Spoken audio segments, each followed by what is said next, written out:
Hello everyone, आप सभी का हार्दिक स्वागत है आपके अपने यूट्यूब चैनल VLDA कैंपस पर। और बच्चों, थोड़ा सा जो टाइम टेबल आपका है सही से नहीं बन पा रहा क्योंकि नेटवर्क इशू है। तो जस्ट ये चेक कर रहे हैं कि किस समय जो वीडियो है सही ढंग से अपलोड हो सकती हैं, तो उसी के कारण आपका थोड़ा सा टाइम टेबल डिस्टर्ब है। ऐसा मत सोचिएगा कि आपको क्लासेस रेगुलर नहीं मिलेगी। बच्चों, क्लासेस आपको रेगुलर ही मिलेगी। थोड़ा सा टाइम आगे पीछे हो सकता है, थोड़े से पेशेंस आपको रखने पड़ेंगे क्योंकि ये सिर्फ और सिर्फ डेमो चल रहा है कि किस टाइम पे अगर हम वीडियो अपलोड करें तो सही से अपलोड हो जाए, क्योंकि नेटवर्क प्रॉब्लम चल रही है बच्चों। ठीक है, उम्मीद है आप इस बात को समझोगे। और आइए, हमने लाइफ प्रोसेस का इंट्रोडक्शन कर लिया था। ठीक है, उसके बाद एक न्यूट्रिशंस का कंसेप्ट हमने पढ़ लिया बच्चों, और आज हम पढ़ेंगे रेस्पिरेशन का। तो रेस्पिरेशन क्या होती है इसके बारे में जानना जरूरी है। ठीक है, और न्यूट्रिशन का इससे क्या कनेक्शन है वो भी जानना जरूरी है। दोनों जो कंसेप्ट है आपके मैं क्लियर करूंगा। तो देखिए, सबसे पहले रेस्पिरेशन की आप डेफिनेशन देखिए क्या कहती है। तो रेस्पिरेशन की डेफिनेशन आपको कह रही है कि respiration is a the breakdown of food, कि ये जो है सिर्फ क्या है, ब्रेकडाउन है किसका, फूड का। ठीक है, टू रिलीज इट्स एनर्जी, यानी एनर्जी को रिलीज करने का। तो अब बात ये आती है बच्चों, भाई ये कौन से फूड का जो ब्रेकडाउन करेगा, ये बात हमें समझनी है, ध्यान रखिएगा। तो इस बात को हम डिस्कस करेंगे, बस एक बार थोड़ा सा समझिए।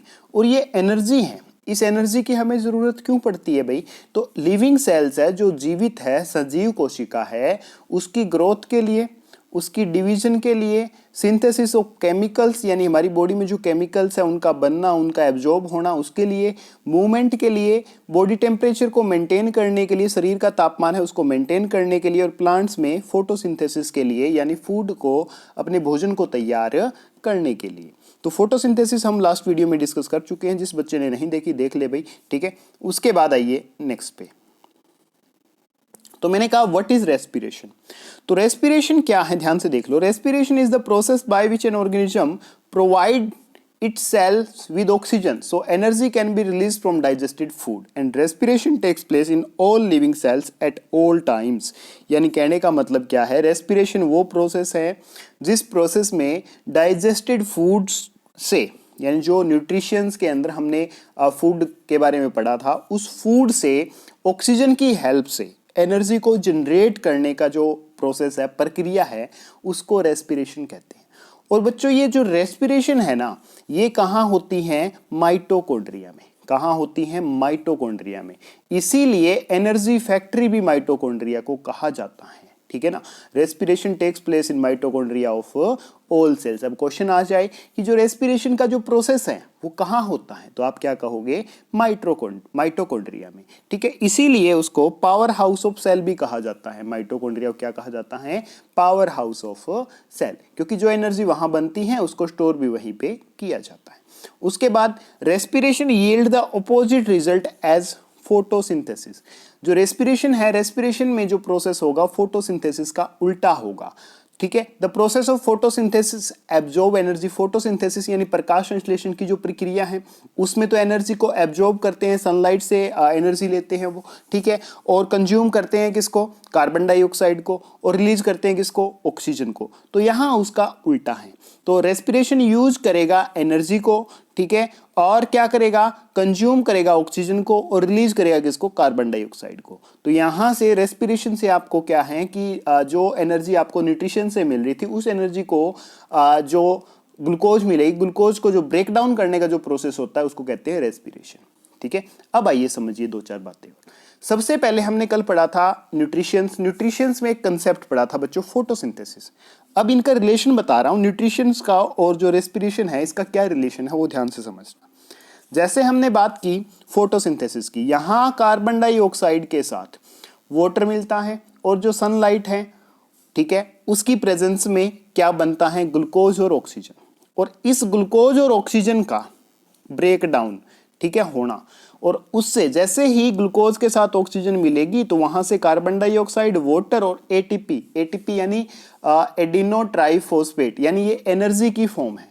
किसकी फॉर्म है, एनर्जी की फॉर्म है। इस फॉर्म में, एटीपी की फॉर्म में क्या मिलेगी, एनर्जी मिलेगी। ठीक है, तो ये प्रोसेस जो कहलाता है जिससे एनर्जी मिलती है, और यहां एनर्जी क्या हो रही थी, फोटोसिंथेसिस के प्रोसेस में प्लांट्स एनर्जी ले रहे थे। ठीक है, तो ये डिफरेंस है। तो सबसे पहला जो काम होगा आपका न्यूट्रिशंस का होगा, फोटोसिंथेसिस का होगा, ठीक है। उसके बाद वहां से जो ग्लूकोज मिलेगी, उस ग्लूकोज का ब्रेकडाउन होने के बाद आपके शरीर को क्या मिलेगी, एनर्जी मिलेगी बच्चों। तो ये संबंध है किसका, न्यूट्रिशंस का और रेस्पिरेशन का। अब देखिए नेक्स्ट, जैसे कि एक एग्जांपल दे रहा हूं मैं आपको कि लंग्स एब्जॉर्ब करते हैं ऑक्सीजन को, कहां से, एयर से, ठीक है। तो सबसे पहले आप क्या करते हो भाई, सबसे पहले आप एयर लेते हो, ठीक है। जब आप सांस लेते हो तो ऑक्सीजन लेते हो, एयर लेते हो और फूड मुंह से खाते हो। उसके बाद जो सेकंड प्रोसेस होता है वो लंग्स क्या करते हैं, जो ऑक्सीजन आपने ली है, ठीक है, एयर से जो ऑक्सीजन ली है, लंग्स उसको एब्जॉर्ब करते हैं, फेफड़े उसको अपने पास रखते हैं। उसके बाद क्या है, the stomach and intestine digest food, और जो स्टमक है आपका, स्मॉल इंटेस्टाइन है, वहां पे क्या है आपका फूड डाइजेस्ट होता है और वहां से एक प्रोडक्ट निकलता है क्या, ग्लूकोज। और इसके साथ the blood stream carries glucose and oxygen to the muscles, और जो ब्लड है ना वो वहां से क्या है कि जो ग्लूकोज है और ऑक्सीजन है, ऑक्सीजन लंग से लेगा और आपके स्टमक से ग्लूकोज, ठीक है, वो ब्लड उठा के मसल्स के पास लेके जाएगा, मांसपेशियों के पास लेके जाएगा। एंड उसके बाद जो रेस्पिरेशन का जो प्रोसेस होगा, रेस्पिरेशन क्या है, glucose and oxygen react, product energy, produce energy for muscles contractions. उसके बाद आपकी मांसपेशियों को काम करने के लिए क्या मिलेगी भाई, एनर्जी मिलेगी, ठीक है। और उसके बाद जो कार्बन डाइऑक्साइड है वो आपका ब्लड है लंग्स तक लेके आएगा और फिर आप सांस के द्वारा उसको बाहर निकाल दोगे। तो ये संबंध है बच्चों न्यूट्रिशंस और रेस्पिरेशन का, ये एक एग्जांपल था। उसके बाद नेक्स्ट देखिए, बड़ा गजब का प्रोसेस है। बाबा रामदेव सुबह ही कहने लगते हैं क्या, कि अनुलोम विलोम करो भाई, जब भी आपको टाइम मिले अनुलोम विलोम करो। तो बच्चों ये अनुलोम विलोम का जो प्रोसेस है, या मैं इसको कहूं कि आपके ऑक्सीजन लेने का और जो कार्बन डाइऑक्साइड को छोड़ने का जो प्रोसेस है, उसको हम क्या कहते हैं, ब्रीथिंग कहते हैं। क्या कहते हैं, ब्रीथिंग। अब रेस्पिरेशन और ब्रीथिंग में संबंध क्या है, इसको कैसे समझे सर।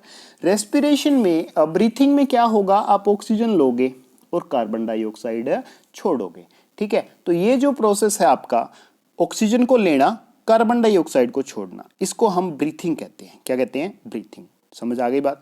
रेस्पिरेशन क्या होता है, रेस्पिरेशन होता है ऑक्सीजन जो हम ले रहे हैं, उस ऑक्सीजन की हेल्प से जो न्यूट्रिशंस के थ्रू हमारे स्टमक में ग्लूकोज प्रोड्यूस हुई, उस ग्लूकोज का ब्रेकडाउन करके हमारी जो मसल्स हैं उनको एनर्जी प्रोवाइड करना, उसको हम कहते हैं बच्चों रेस्पिरेशन। उसके बाद ना एक छोटी सी बात है, इसका मैकेनिज्म भी है एक, वो मैकेनिज्म मैं आपको आगे चल के समझाऊंगा, ठीक है। उसमें ना काफ़ी सारी जो बातें हैं वो आपके लेवल की नहीं है, इससे ऊपर की हैं। तो सबसे पहला मेरा यही टारगेट है कि मैं एक बार आपका सिलेबस पूरा करवा दूं, उसके बाद जो एडवांस टॉपिक्स हैं उनको मैं सेपरेटली करवा दूं, ये मेरा सोचना है, ठीक है। बाकी देखते हैं, टाइम लगा तो मैं करवा दूंगा भाई। उसके बाद देखिए प्रोसेस ऑफ ब्रीथिंग क्या होता है, श्वास लेने की जो प्रक्रिया है वो क्या होती है, ध्यान से पढ़िए। Breathing is a mechanical process where gases are exchange, ये एक मैकेनिकल प्रोसेस है जिसमें गैसेज क्या होती है, एक्सचेंज होती हैं between lungs and the atmosphere. Lungs तक ऑक्सीजन जाती हैं और लंग्स से एटमॉस्फेयर में क्या छोड़ते हैं हम, कार्बन डाइऑक्साइड। तो breathing is a first step in respiration, respiration का पहला स्टेप क्या है, ब्रीथिंग है, ठीक है। And breathing occurs due to change in pressure in the thorax or chest cavity of the body. This pressure is controlled by changing the size of the thorax, and two structures responsible for changing the size of the thorax are ribs and rib muscles and diaphragm.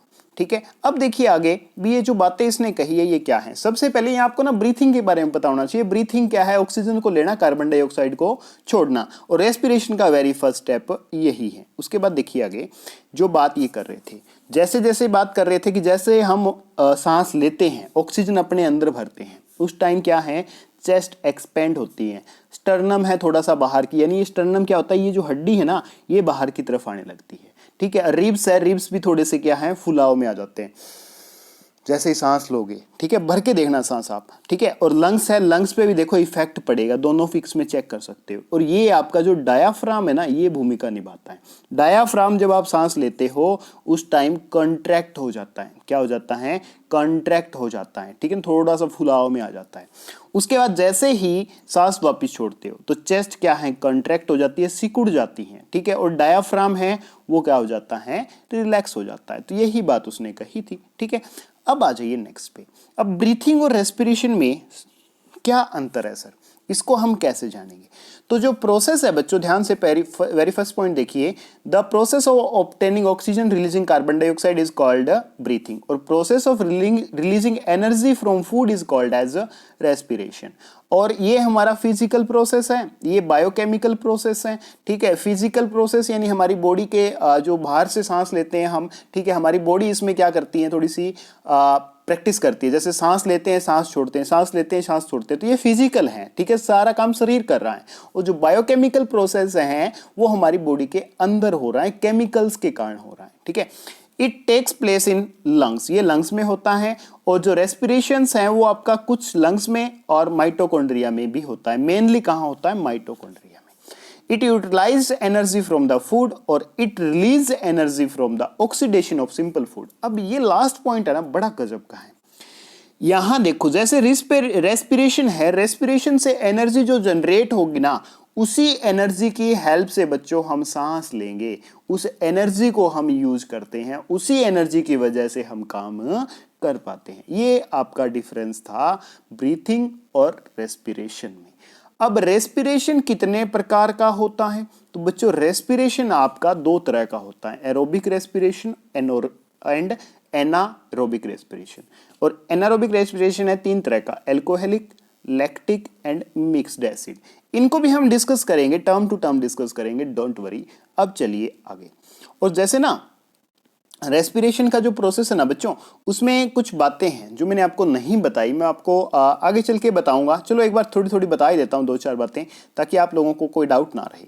जैसे हमने एक equation पढ़ी थी, ये वाली equation, इस equation पे आ जाओ। जैसे सेलुलर रेस्पिरेशन की बात करते हैं, तो यहाँ जो ग्लूकोज है ना, जो ग्लूकोज है ये वाला है, इस ग्लूकोज का जब ब्रेकडाउन होता है, ठीक है, तो इस ग्लूकोज का जो ब्रेकडाउन होगा ना, वो साइटोप्लाज्म में होगा। ये साइटोप्लाज्म कहाँ होती है भाई? ये हमारी कोशिका का एक ऑर्गन है, कोशिका का एक अंग है, कोशिका का एक हिस्सा है, उसमें होती है। और इस प्रोसेस को जब ग्लूकोज के साथ ऑक्सीजन मिलती है और ये प्रोसेस होता है, उसको ग्लाइकोलाइसिस कहते हैं। क्या कहते हैं? ग्लाइकोलाइसिस। ध्यान से इस चीज को समझना आप, ग्लाइकोलाइसिस कहते हैं। और ये जो ग्लाइकोलाइसिस है ये कहाँ होता है? साइटोप्लाज्म में। कहाँ होता है बच्चों? साइटोप्लाज्म में। और यहां से क्या बनता है? प्यूरिक एसिड बनता है, या उसको बोलते हैं पाइरुवेट। क्या बोलते हैं? पाइरुवेट। और पाइरुवेट में क्या होता है? कार्बन के, जो हमारा हमने बात की थी कि कार्बन है, कार्बन एटम का कंपाउंड है, और इसमें पाइरुवेट में 3 कार्बन होते हैं, 3 कार्बन एटम्स होते हैं, ठीक है। और ये कीटोनिक कार्बोक्सिलिक एसिड हैं। तो इनके बारे में टेंशन ना लीजिएगा, समझ ना आए तो कोई दिक्कत वाली बात नहीं है। एमसीक्यूज में जो प्रैक्टिस करेंगे उनमें मैं इन चीजों को शामिल कर लूंगा, क्योंकि ये थोड़ा सा हाई लेवल का है बच्चों। ऐसी बातें जो हैं आप लोगों के माइंड में सेट नहीं होगी, आप कंफ्यूज हो जाओगे, इसीलिए वो चीज मैंने छोड़ी थी। तो जैसे ही पाइरुवेट बनेगा तो ऑक्सीजन की एब्सेंस में, ऑक्सीजन की जब मतलब कमी हो जाए, अचानक से हमें एनर्जी की जरूरत पड़ जाए, तो पाइरुवेट है वो क्या करता है? मसल्स टिश्यू के साथ रिएक्शन करता है, वहां से लैक्टिक एसिड बनाता है, और जो थोड़ी सी एनर्जी हमें जरूरत होती है ना, 2 ATP 3 ATP, वो यहां से मिलती है। तो ये बात है, ये हम आगे एनारोबिक में भी डिस्कस कर लेंगे, ठीक है ना। अब देखिए आगे। तो उसके बाद है बच्चों, हम बात कर रहे थे टाइप्स ऑफ रेस्पिरेशन की। तो पहला है एरोबिक रेस्पिरेशन। एरोबिक रेस्पिरेशन क्या होता है? ध्यान से समझिएगा। क्या कि the release of a relatively large amount of energy in cells by breakdown of food substances in presence of oxygen.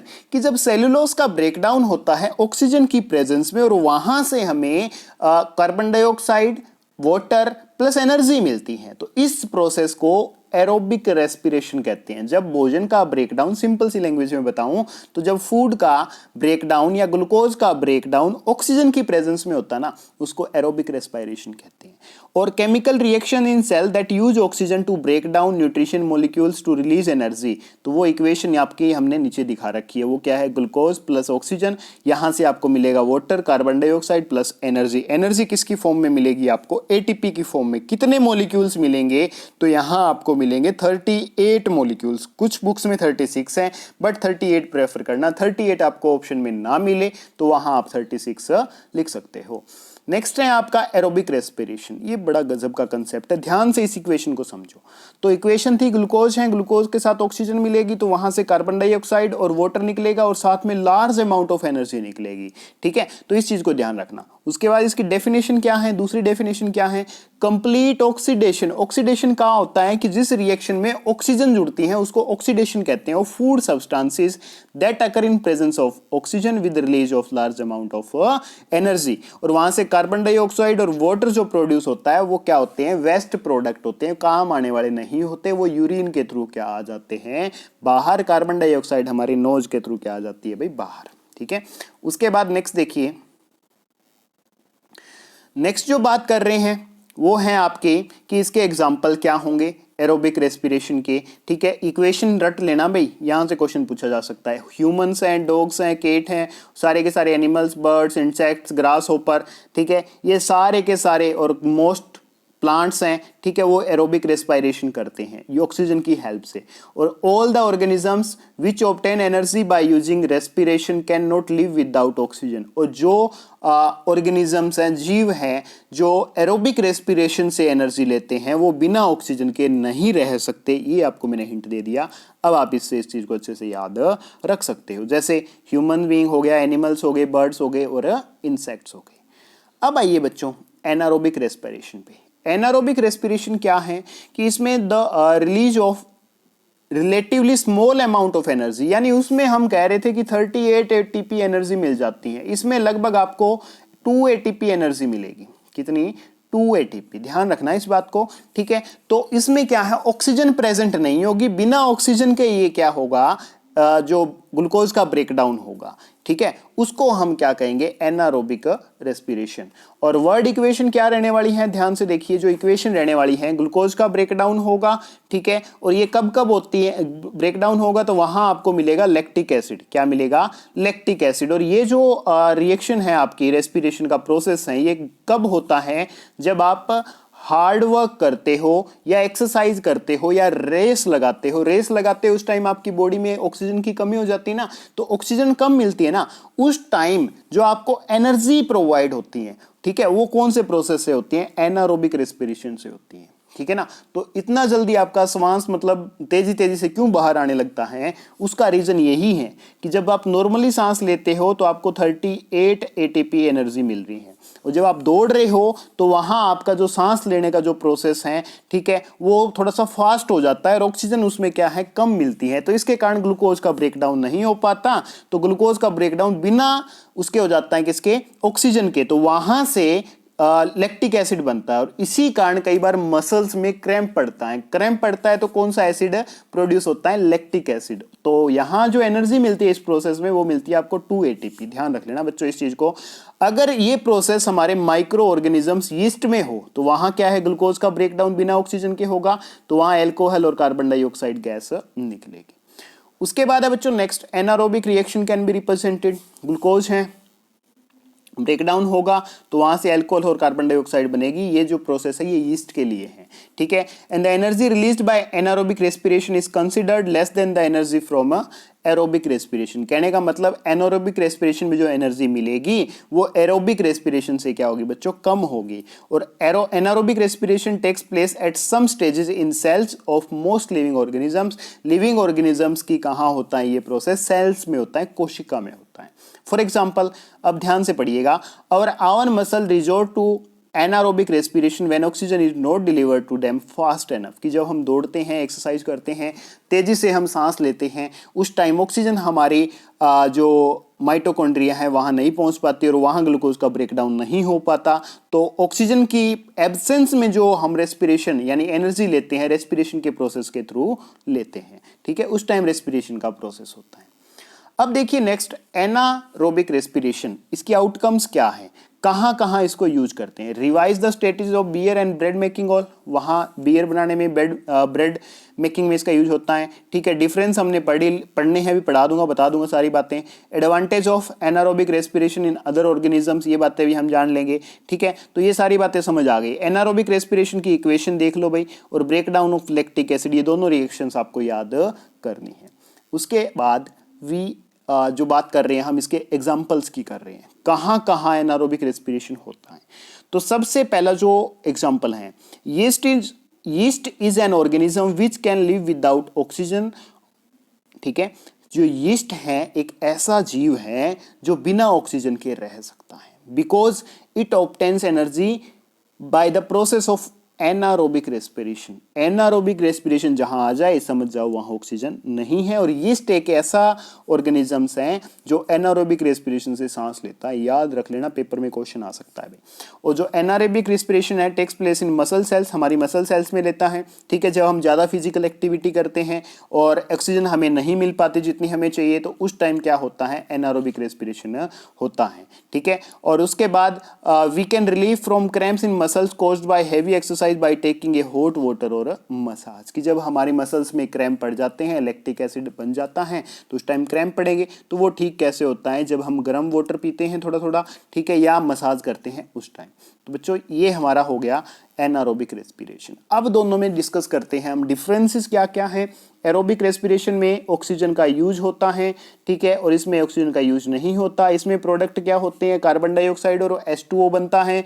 इसमें लैक्टिक एसिड और अल्कोहल बनता है। यहाँ 38 ATP के लगभग एनर्जी मिलती है, यहाँ 2 ATP एनर्जी मिलती है, ठीक है। ATP की फुल फॉर्म मैंने आपको बताई थी, एडिनोसिन ट्राइफॉस्फेट, ठीक है। और ये कंट्रोल होते हैं एंजाइम्स के थ्रू, यहाँ भी एंजाइम्स का यूज होता है। CO2 प्रोड्यूस होती है, ठीक है। और यहाँ पे CO2 प्रोड्यूस किस में होगी, सिर्फ और सिर्फ एल्कोहलिक फर्मेंटेशन में। फर्मेंटेशन क्या आगे बताऊंगा, डोंट वरी, ठीक है। इसमें प्रोसेस क्या क्या होती है, पहले तो होता है ग्लाइकोलाइसिस। ग्लाइकोलाइसिस का मतलब क्या है, ग्लूकोज ऑक्सीजन की प्रेजेंस में टूटता है, वहां से पायरुवेट बनता है। फिर पायरुवेट का जो ऑक्सीडेशन होता है, ठीक है, ऑक्सीजन के साथ जुड़ता है। उसके बाद जो एनर्जी वहां से निकलती है वो क्रेब्स साइकिल में चलती है। क्रेब्स साइकिल हमें पढ़ने की जरूरत नहीं है, बहुत एडवांस लेवल है, ठीक है। फिर भी चलो सिलेबस होने के बाद ये टॉपिक्स मैं आपका करवा दूंगा।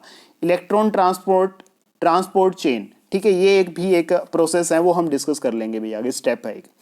उसके बाद जो हम बात कर रहे हैं एनारोबिक रेस्पिरेशन में कौन कौन से प्रोसेस होते हैं, तो सिर्फ और सिर्फ इसमें ग्लाइकोलाइसिस होता है, ध्यान रखना इस बात को। और ये कहाँ कहाँ देखा जा सकता है आपको, एनारोबिक बैक्टीरिया फंगी में भी इसको देखा जा सकता है। इसके साथ साथ यीस्ट में भी एनारोबिक रेस्पिरेशन होता है, ये इंपॉर्टेंट है बच्चों। उसके बाद नेक्स्ट जो बात कर रहे हैं, मैंने कहा था फर्मेंटेशन के बारे में जानेंगे कि फर्मेंटेशन क्या होता है। तो फर्मेंटेशन को हिंदी में कहते हैं किण्वन, क्या कहते हैं, किण्वन, ठीक है। तो ये क्या करता है, make ATP when there is no oxygen present. इसका पर्पज यही होता है कि जब ऑक्सीजन वहां हमारी बॉडी में ना हो, ठीक है, तो उस टाइम ATP बनाना, एनर्जी जनरेट करना किस प्रोसेस से होता है, फर्मेंटेशन से, ठीक है। और प्रक्रिया कौन सी होती है आपको बताइए, एनारोबिक रेस्पिरेशन। ये कहाँ कहाँ कौन कौन यूज करते हैं इस प्रोसेस को, बैक्टीरियाज करते हैं एक तो, ठीक है, एक आपका यीस्ट करता है, ध्यान रखना बच्चों इस चीज को, एक कौन यूज करता है इसको, यीस्ट करता है, और मसल सेल्स करती हैं। साइट यानी कहाँ होता है ये प्रोसेस, तो आप कहोगे साइटोप्लाज्म में होता है, ठीक है। एनारोबिक रेस्पिरेशन भी कहाँ होता है आपका, साइटोप्लाज्म में ही उसका ग्लाइकोलाइसिस होता है, फिर पायरुवेट बनता है, फिर आगे का प्रोसेस होता है। उसके बाद है अल्कोहल की बात करेंगे, ठीक है। Alcohol consumption is injurious for your health. तो वाइन पीना, बियर पीना, ये भी इन चीज़ों से बचना जितना हो सकता है। ये चीज़ें काम नहीं आएगी, क्योंकि आपके माँ बाप ने आपको पैदा किया है कुछ बनने के लिए, कुछ नया करने के लिए। तो प्लीज़ इन चीज़ों से दूर रहना और उनका जो सपना है वो पूरा करना भाई, ठीक है, यही मैं आपको कहूँगा। अब अल्कोहल है वो क्या है, एक ड्रग है, एक नशा है, that is produced by a chemical reaction in fruits, vegetables and grains. उसको प्रोड्यूस किया जाता है फ्रूट्स में, वेजिटेबल्स और ग्रेन्स के साथ अंदर रिएक्शन करवा के। Alcohol is created when grains, fruits और वेजिटेबल्स आर फर्मेंटेड, यानी उनको फर्मेंट करते हैं उसमें। जैसे अब नेक्स्ट जो बात करेंगे, फर्मेंटेशन एक प्रोसेस है दैट यूज यीस्ट और bacteria to change the sugar in food into alcohol, यानी जो शुगर है उसमें यीस्ट और बैक्टीरिया का यूज करके उसको अल्कोहल में कन्वर्ट करते हैं। किसकी हेल्प से? यीस्ट और बैक्टीरिया की हेल्प से। उसको फर्मेंटेशन कहते हैं। Fermentation is use to produce many necessary item, काफी सारे नेसेसरी आइटम्स हैं उनको बनाने के लिए इसका प्रयोग करते हैं, जैसे cheese to medications. Alcohol has different forms and can be used as cleaner, और एंटीसेप्टिक के रूप में भी इसका यूज होता है और ए सेडेटिव के रूप में भी इसका यूज होता है। तो अब क्वेश्चन ये पूछा जा सकता है कि फर्मेंटेशन में किस माइक्रो ऑर्गेनिज्म का यूज किया जाता है या किस ऑर्गेनिज्म का यूज किया जाता है, तो आपका हो गया यीस्ट। यीस्ट ऑप्शन मिले तो बेटर, नहीं तो बैक्टीरिया। ठीक है जी, समझ आ गई बात। तो उसके बाद जो नेक्स्ट बात कर रहे हैं एल्कोहलिक फर्मेंटेशन की। जो एल्कोहलिक फर्मेंटेशन है भाई, ये कहाँ होता है? ये cytoplasm of yeast cell, yeast की जो साइटोप्लाज्म है उसमें होता है। ग्लूकोज यहाँ पे टूट जाती है किसमें? एल्कोहल और कार्बन डाइऑक्साइड में। तो क्वेश्चन यूं भी पूछा जा सकता है कि एल्कोहलिक जो फर्मेंटेशन है उसमें हमें क्या क्या प्रोडक्ट मिलते हैं, तो आंसर रहेगा एल्कोहल और carbon dioxide. And 93% of energy from glucose is stored in bond of alcohol. Alcohol में 93% एनर्जी स्टोर कर ली जाती है। This is why alcohol is so flammable, इसी के कारण एल्कोहल क्या है? जल्दी आग पकड़ता है भाई। ठीक है, उसके बाद नेक्स्ट है एल्कोहल फर्मेंटेशन। ठीक है, अकर्स टेम्परेरली इन सबमर्ज्ड प्लांट्स, कुछ प्लांट्स की हेल्प से इसको करवाया जाता है, जैसे यीस्ट हो गया। ठीक है, और क्या हो गया? एस्परगिलस हो गया। एग्जाम्पल ऑफ फूड प्रोड्यूस, इनसे कौन कौन से जो फूड है वो प्रोड्यूस किए जाते हैं? अल्कोहलिक ड्रिंक्स हो गई, बियर, वाइन वगैरह वगैरह, ब्रेड हो गई, केक हो गई, ये सारे के सारे इनसे प्रोड्यूस किए जाते हैं। Alcohol fermentation occurs in yeast, yeast में होता है। तो ग्लूकोज है भाई, ठीक है, ग्लूकोज का जब इसमें ब्रेकडाउन होगा, ठीक है, तो वहां आपको 2 ADP एनर्जी मिलेगी। 2 ADP ऑक्सीजन जब इनके साथ मिलेगा तो ये किस में कन्वर्ट होगी? ATP में, और यहां से पायरुवेट बनेगा, और इस प्रोसेस को ग्लाइकोलाइसिस कहते हैं। क्या कहते हैं? ग्लाइकोलाइसिस। और पायरुवेट के साथ जब ऑक्सीजन जुड़ेगा तो यहां से 2 एसिटाल्डिहाइड बनेंगे। ठीक है, यानी ट्वाइस ऑफ 2 CO2। ठीक है, जब डबल यहां कार्बन डाइऑक्साइड यूज होगी बाई कार्बोक्सिलेशन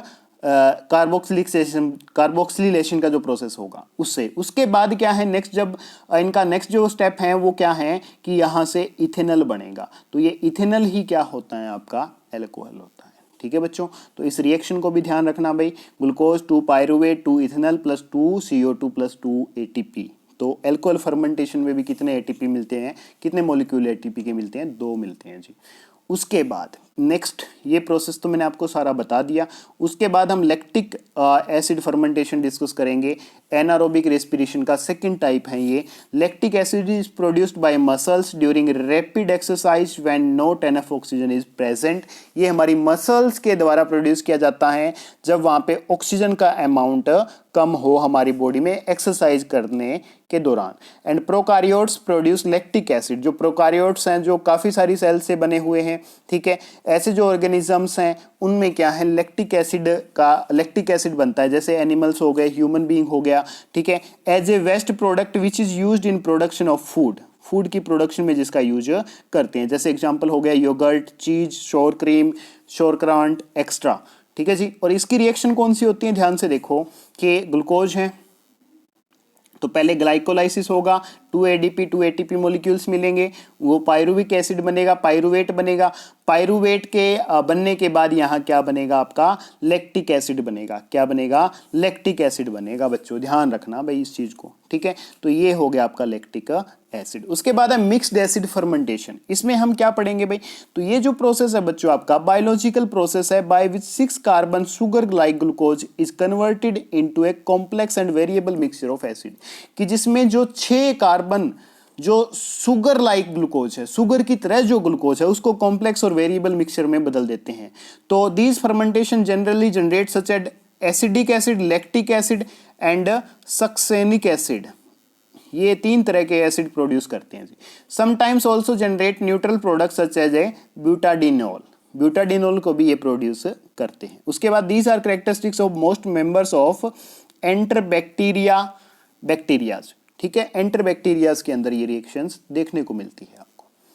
नेक्स्ट है भाई सिंपल लैंग्वेज में मिक्स्ड एसिड फर्मेंटेशन। ये क्या होता है कि ये वो फर्मेंटर्स है जिसमें क्या है, एस्चेरिया कोयली, यानी इनकी हेल्प से इनको यूज किया जाता है, और 3 तरह के इनमें एसिड निकलते हैं, एसिडिक, लैक्टिक एंड सक्सेनिक, ठीक है। और इसमें से फिर फाइनल जो प्रोडक्ट होता है ethanol CO2H2 also form during the fermentation के दौरान इनको प्रोड्यूस किया जाता है। अब एनारोबिक बात करेंगे हम एल्कोहलिक फर्मेंटेशन और लैक्टिक एसिड फर्मेंटेशन की। तो इसमें क्या है कि जो एल्कोहलिक फर्मेंटेशन है इसमें सिर्फ सिंगल सेल्ड ऑर्गेनिजम्स यूज किए जाते हैं, यानी जो एक ही तरह की सेल से बनते हैं, जैसे यीस्ट हो गया। और जो लैक्टिक एसिड है ये हमारी मसल्स में यूज होता है, मसल्स में रेडी होता है, बनता है जब ऑक्सीजन वहां प्रेजेंट नहीं होती। यहाँ ग्लूकोज का ब्रेकडाउन होता है ग्लाइकोलाइसिस में, ग्लाइकोलाइसिस से 2 पायरुविक एसिड मॉलिक्यूल बनेंगे और फिर क्या बनेगा, 2 NADH मॉलिक्यूल्स बनेंगे। और यहाँ क्या होगा, ग्लूकोज का ब्रेकडाउन होगा ग्लाइकोलाइसिस में और 2 पायरुविक जो एसिड मॉलिक्यूल हैं और 2 NADH मॉलिक्यूल्स बनेंगे। उसके बाद through use of energy in NADH pyruvate is broken down into CO2। Pyruvate है उसको तोड़ा जाता है NADH की हेल्प से, कार्बन डाइऑक्साइड और इथाइल अल्कोहल में, और NADH है कन्वर्ट हो जाएगा किसमें, NAD पॉजिटिव में, to use again in glycolysis. इसका दोबारा से यूज किया जाता है कहाँ पे, ग्लाइकोलाइसिस में। और इसकी बात करते हैं हम लैक्टिक की, तो through the use of energy in NADH pyruvate is further broken down. Pyruvate को दोबारा से तोड़ा जाता है और वहां से प्रोड्यूस किया जाता है waste product of lactic acid, और उसी के कारण क्या है, मसल्स सोरनेस हो जाती हैं, मसल्स में क्रैम्प पड़ जाते हैं। और जो NADH है वो कन्वर्टेड बैक होगा किसमें, NAD पॉजिटिव में, to be used again in glycolysis. और एक बच्चों बात बताऊं मैं अब आपको, रियल लाइफ का जो एग्जांपल, जब आप दौड़ते हो, एक्सरसाइज करते हो तो आपकी बॉडी में दर्द होता है, मसल्स में पेन होता है, वो किस कारण होता है, वो इसी के कारण होता है क्योंकि आपकी बॉडी में ऑक्सीजन का प्रॉपर अमाउंट नहीं पहुंच पाता। प्रॉपर अमाउंट नहीं पहुंच पाता तो एरोबिक रेस्पिरेशन नहीं होगा, ठीक है। वहां कौन सा होगा, एनारोबिक रेस्पिरेशन। एनारोबिक रेस्पिरेशन होगा तो हमारी बॉडी में लैक्टिक एसिड प्रोड्यूस होगा, और उसी के कारण बॉडी में क्या है, जो हमारी मांसपेशियां हैं उनमें क्या है, क्रैम्प्स पड़ जाते हैं, और उसी के कारण क्या होता है, बॉडी में दर्द होता है, पेन होता है। तो बच्चों ये था हमारा रेस्पिरेशन, ठीक है। उम्मीद है आपको समझ आ गई, इंट्रोडक्शन था। आगे हम प्लांट्स में और एनिमल्स में इसको अलग से डिस्कस करेंगे। और किसी बच्चे को और कहीं से कुछ समझ नहीं आया है तो भाई कमेंट बॉक्स में लिख देना, और इस वीडियो को एक बार फिर से देख लेना, आप लोगों को सारी चीज़ें समझ आ जाएगी। तो बच्चों अगर वीडियो अच्छी लगी है लाइक ज़रूर कर देना भाई, और उसके साथ साथ अगर चैनल पे पहली बार आए तो चैनल को सब्सक्राइब भी ज़रूर करना।